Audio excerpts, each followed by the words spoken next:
जय हिंद, नमस्कार दोस्तों, आप सभी का मोस्ट वेलकम है आज की इस न्यू क्लास में। दोस्तों आज के इस क्लास में हम लोग जो है बिहार पुलिस मध्य निषेध 2026 के लिए जो आपका एग्ज़ाम होने वाला है 14 जून से लेकर 17 जून के लिए। इस एग्ज़ाम के लिए दोस्तों आपको पता है कि रोशन आनंद सर के द्वारा एक बुक को लॉन्च किया गया है, जिस बुक में आपके कुछ 15 प्रैक्टिस सेट हैं। इन सभी प्रैक्टिस सेटों को अगर आप अच्छे से देख लेते हैं तो आपके एग्ज़ाम के लिए यह बहुत ही हेल्पफुल साबित होंगे और यहाँ से आपके एग्ज़ाम में अनेकों क्वेश्चन देखने को भी मिलेंगे। तो आपके लिए हम ला चुके क्लास, इससे पहले हम लोगों ने इसका सेट नंबर 1 देख लिया है। आज हम लोग सेट नंबर 2 को देखेंगे, जिसमें हम काफ़ी इंपॉर्टेंट जीके जीएस के क्वेश्चनों और हिंदी के प्रश्नों को देखेंगे। तो आप लोगों से निवेदन है कि आप लोग क्लास को अच्छे से देखिएगा और क्लास पसंद आए तो क्लास को आप लोग लाइक करके चैनल को भी सब्सक्राइब कर लीजिएगा, ताकि आने वाले अगले क्लासों का नोटिफिकेशन दोस्तों आपके पास सबसे पहले पहुंचे और आप उसे देखकर अपनी तैयारी बहुत ही अच्छा बना सके। तो चलिए हम लोग करते हैं क्लास को स्टार्ट और देखते हैं आज के सभी प्रश्नों को। देखिए आज का पहला प्रश्न आपका क्या है। पहला प्रश्न आप सभी के यहाँ पे है, अध्यक्षात्मक सरकार का सर्वा कौन होता है। सर्वे सर्वा कौन होते हैं। यह आपको होते हैं राष्ट्रपति। कौन होते हैं तो राष्ट्रपति होते हैं। ऑप्शन नंबर यहाँ पे सी आप लोगों का बिल्कुल ही सही आंसर हो जाएगा। अगला प्रश्न देखिए आप लोग यहाँ पे क्वेश्चन नंबर 2 को, बुद्ध शब्द का तात्पर्य होता है। बुद्ध शब्द का तात्पर्य किससे है। ये आपके होते हैं एक ज्ञान संपन्न व्यक्ति से, यानी वैसे व्यक्ति जो जिन्हें ज्ञान अच्छे तरह से मिल चुका है उन्हें हम कह सकते हैं बुद्ध। तो यहाँ पे हो जाएगा आपका ऑप्शन नंबर सी सही। अगला प्रश्न देखिए आप लोग यहाँ पे तीसरे नंबर प्रश्न को, कौन से देश पाक जल मरुस्थल से जुड़ा हुआ है। पाक जल मरुस्थल या पाक जल संधि कह सकते हैं, उससे जुड़ा हुआ देश कौन है।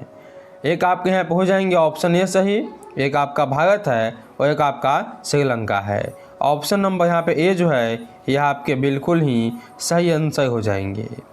अगला प्रश्न हम लोग देखेंगे यहाँ पे क्वेश्चन नंबर 4 को, भारतीय संविधान सभा में भारतीय राष्ट्रीय ध्वज की रूपरेखा को अंगीकृत किया, यानी उनके रूपरेखा को कब अपनाए थे यह बताने आप सभी को।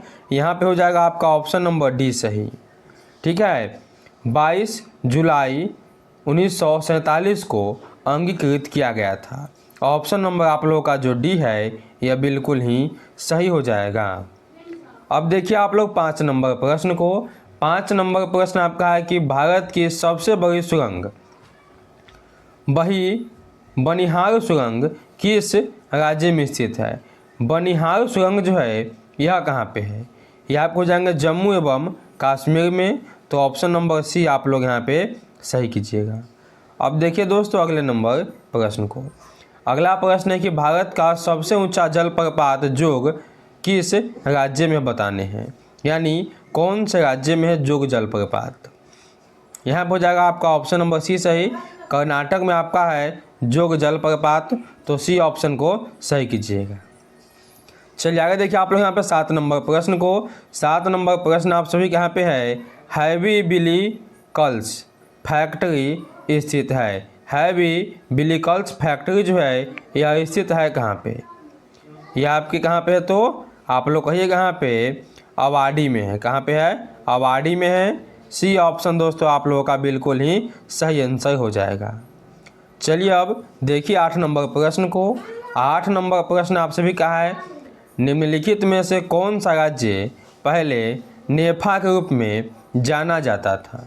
नेफा के रूप में किस राज्य को जाना जाता था पहले। यहाँ पे आप लोग का ऑप्शन सी बिल्कुल ही सही है। अरुणाचल प्रदेश को पहले नेफा के नाम से जाना जाता था। ऑप्शन नंबर सी आप लोगों का सही हो जाएगा। चलिए अब देखिए आप लोग 9 नंबर प्रश्न को। 9 नंबर प्रश्न है कि विश्व बैंक जिसे अंतर्राष्ट्रीय पुनः रचना और विकास बैंक के नाम से भी जाना जाता है कहाँ स्थित है। यानी विश्व बैंक आपके जो है कहाँ पे दोस्तों स्थित है। ये आपको हो जाएंगे कहाँ पे, तो वाशिंगटन डीसी में। ऑप्शन नंबर आपका जो है डी सही है। वाशिंगटन डीसी जो है अमेरिका का क्या तो राजधानी है। चलिए अब देखिए 10 नंबर प्रश्न को। 10 नंबर प्रश्न है, राष्ट्रीय आहार संसाधन कहाँ स्थित है। राष्ट्रीय आहार संसाधन आपके जो है स्थित है कहाँ पे। चलिए तो जल्दी से कमेंट कीजिए। यहाँ पे हो जाएगा आपका ऑप्शन नंबर डी में सही, यानी हैदराबाद में आपका स्थित है। डी ऑप्शन आप लोगों का सही होगा। अगला प्रश्न देखिए आप लोग यहाँ पे 11 नंबर प्रश्न को।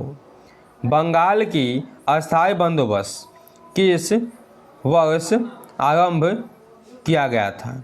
बंगाल में आपका जो है अस्थायी बंदोबस्त किसके समय में आपका जो है स्टार्ट किया गया बताने आप सभी को। तो यहाँ पर हो जाएगा आपका ऑप्शन नंबर सी सही, 1793 में। ऑप्शन नंबर सी को सही कीजिएगा। चलिए हम लोग देखते हैं अगले नंबर प्रश्न को। कान्हा राष्ट्रीय उद्यान किस राज्य में स्थित है। काफ़ी इंपॉर्टेंट प्रश्न आपके लिए है। कान्हा राष्ट्रीय उद्यान जो है कहाँ पे है। ये आपको हो जाएंगे मध्य प्रदेश में है। कहाँ पे है तो मध्य प्रदेश में है। ऑप्शन नंबर बी को आप लोग यहाँ पे सही कीजिए।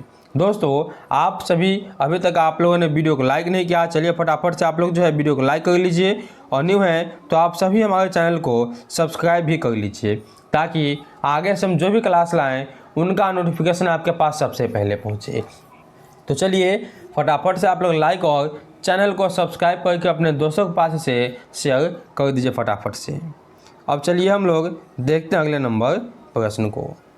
अगला नंबर प्रश्न आप सभी यहाँ पे है, अलेक्जेंडर ने भारत पर आक्रमण कब किया। अलेक्जेंडर जो है इन्होंने भारत पर आक्रमण कब किया था। यह कहते कब आपके, तो कह सकते हैं आप लोग यहाँ पे कि 326 ईसा पूर्व में किए थे। ऑप्शन नंबर यहाँ पे ए हो जाएगा आपका सही। आगे देखिए आप लोग यहाँ पे 14 नंबर प्रश्न को।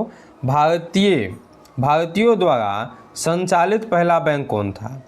तो भारत में जो है पहला बैंक यह कौन है, यह आपका पंजाब नेशनल बैंक। कौन है तो पंजाब नेशनल बैंक हो जाएगा। ए ऑप्शन आप लोग यहाँ पे सही होगा। चलिए अब देखिए 15 नंबर प्रश्न को। 15 नंबर प्रश्न आप सभी कहा कि बांदीपुर प्रोजेक्टर टाइगर रिजर्व किस राज्य में स्थित है। बांदीपुर प्रोजेक्ट टाइगर रिजर्व जो है यह कहाँ पे है, कर्नाटक में है। किस राज्य में है तो कर्नाटक में है। सी ऑप्शन को सही कीजिएगा। और अगला प्रश्न आप लोग यहाँ पे देख लीजिए। अगला प्रश्न है कि 1906 ईस्वी में कांग्रेस के वार्षिक अधिवेशन की अध्यक्षता किसने किया। 1906 में जो है कांग्रेस की अध्यक्षता किसने की। यह किया था आपके दादा भाई नौरोजी। किन्होंने किया तो दादा भाई नौरोजी ने किया। सी ऑप्शन आपके यहाँ पे बिल्कुल ही सही है। अब देखिए आप लोग 17 नंबर प्रश्न को। 17 नंबर प्रश्न कि किस मामलों में सर्वोच्च न्यायालय ने संविधान के प्रावधानों को निरस्त किया जो मूलभूत अधिकारों पर निषेधक सिद्धांतों के प्रभुत्व को मजबूर करते थे। ऐसे आपके कौन हैं, किस केस में। तो यहाँ पे हो जाएंगे आपके ऑप्शन नंबर डी सही कीजिएगा आप लोग यहाँ पे, ठीक है ना, मिनवाल मिन्स केस में। ऑप्शन नंबर आप लोगों का डी हो जाएगा सही। चलिए हम लोग देखते हैं 18 नंबर प्रश्न को। 18 नंबर प्रश्न है कि संविधान के अनुसार एक राष्ट्रीय आपातकाल ऑपरेशन में रखा जा सकता है अधिकतम कितने वर्षों के लिए। तो इसका समय कोई भी निश्चित नहीं है और निश्चित समय के लिए उसे रखा जा सकता है। आगे देखिए आप लोग यहाँ पे 19 नंबर प्रश्न को। यह आपका एक मैथ का प्रश्न बीच में आ चुका है। चलिए इसका हम आपको आंसर बता देते हैं। यदि दो संख्याओं का योग उसके अंतर के 8 गुना के बराबर है तो संख्या का अनुपात क्या होगा। इसे निकालिए कैसे आप लोग। दो संख्याओं का योग जो है उसके अंतर के 8 गुना है। अंतर के 8 गुना है, यानी आप लोग यहाँ पे कहिएगा x माइनस y के 8 गुना के इक्वल है यहाँ। इसे आप जब हल कीजिएगा तो आपके पास इसका आंसर आ जाएगा, ठीक है, 9:7 में। चलिए अब आगे देखिए आप लोग यहाँ पे अगले नंबर प्रश्न को। अगला नंबर प्रश्न आपसे भी कहा है कि निम्नलिखित में से कौन लोकसभा के प्रथम अध्यक्ष थे, यानी लोकसभा के पहले स्पीकर जो है कौन बने। यह बने आपके यहाँ पे ऑप्शन डी आपका बिल्कुल ही सही है, ठीक है ना, जी.बी. मालंकर बने हुए थे। चलिए अब आगे देखिए 21 नंबर प्रश्न को। 21 नंबर प्रश्न आपका है कि स्वतंत्रता, समानता तथा बंधुत्व शब्द निम्नलिखित में से किससे संबंध है। स्वतंत्रता, समानता और बंधुत्व जो है आपके फ्रांसीसी क्रांति की देन है। किसके, तो फ्रांसीसी क्रांति की। ऑप्शन यहाँ पे हो जाएगा आपका बी सही, जो आपके 1789 ईस्वी में हुआ था। चलिए अब आगे देखिए आप लोग यहाँ पे 22 नंबर प्रश्न को। 22 नंबर प्रश्न आप सभी क्या है, खेतड़ी किसके लिए प्रसिद्ध है। खेतड़ी जो है यह आपके किसके लिए प्रसिद्ध हो जाते हैं। यह प्रसिद्ध आपके है तांबे के लिए। ऑप्शन नंबर यहाँ पे आपका बी बिल्कुल ही सही है। अगला प्रश्न देखिए आप लोग 23 नंबर प्रश्न को। आप लोग यहाँ पे डोल ड्रम क्या है। डोल ड्रम जो है यह क्या है। या आप लोग यहाँ पे ऑप्शन नंबर बी को सही कीजिए, ठीक है। भूमध्य रेखा के आसपास अल्प दाब का वह क्षेत्र जहाँ बहुत कम हवा तथा समुद्र है उसे हम कहते हैं डोलड्रम। ऑप्शन नंबर आप लोगों का बी हो जाएगा बिल्कुल ही सही। अगला प्रश्न देखिए आप लोग, लोकसभा के निर्वाचन के लिए न्यूनतम आयु सीमा है, यानी लोकसभा में निर्वाचन की जो है न्यूनतम सीमा कितनी हो सकती है आयु की। ये आप हो जाते हैं 25 वर्ष। तो ऑप्शन नंबर आप लोग यहाँ पे डी को सही कीजिएगा। और मतदान देने की उम्र जो है 18 वर्ष है। इन्हें भी आप अच्छे से याद कीजिएगा। चलिए अब देखिए आप लोग 25 नंबर प्रश्न को। इनकलाब जिंदाबाद का नारा किसने दिया था। काफ़ी इंपॉर्टेंट प्रश्न आपके सामने है। इनकलाब जिंदाबाद का नारा जो है किस व्यक्ति ने दिया। यह दिए थे आपके सरदार भगत सिंह। ऑप्शन नंबर आप लोगों का जो है बी, यह बिल्कुल ही सही है। अगला प्रश्न देखिए आप लोग यहाँ पे 26 नंबर प्रश्न को। प्रति वर्ष भारत में वित्तीय वर्ष प्रारंभ होने की तिथि है, यानी प्रति वर्ष जो हम लोगों में वित्तीय वर्ष कब से कब चलती है। तो आपको पता है 1 मई से लेकर 31 मार्च तक होता है। यहाँ पर आपका सही आंसर हो जाएगा ऑप्शन नंबर 26 का क्या होगा, तो यहाँ पे हो जाएगा आपका 1 अप्रैल से स्टार्ट होता है। यहाँ पे आपका सही आंसर हो जाएगा। चलिए अब आगे देखिए आप लोग यहाँ पे अगले नंबर प्रश्न को। अगला प्रश्न है कि चीनी यात्री वेंग सॉन्ग निम्नलिखित में से किसके शासनकाल में भारत आया था। तो वेंग सॉन्ग जो है यह आप क्या आए थे, हर्षवर्धन के शासनकाल में। ऑप्शन यहाँ पे आपका जो है सी हो जाएगा बिल्कुल ही सही। चलिए अब देखिए 28 नंबर प्रश्न को। 28 नंबर प्रश्न है, कौन सा बैंक पहले इंपीरियल बैंक के नाम से जाना जाता था। इंपीरियल बैंक के नाम से पहले जो है किस बैंक को कहा जाता था, यानी किस बैंक का नाम था पहले। ये आपके थे स्टेट बैंक ऑफ इंडिया। क्या थे, स्टेट बैंक ऑफ इंडिया का पहले नाम था। चलिए आगे देखिए आप लोग यहाँ पे 29 नंबर प्रश्न को। 29 नंबर प्रश्न आप सभी के यहाँ पे है, प्रेमघन द्वारा लिखित उपन्यास कौन कौन से है। प्रेमघन द्वारा लिखित उपन्यास आपका जो इनमें है कौन कौन है। एक आपके यहाँ पे हो जाएगा प्रेमाशय, ठीक है। इसके बाद हम लोग देख लें तो यहाँ पे आपका हो जाएगा रंगभूमि भी है, और आपका यहाँ पे जो है गोदान भी है।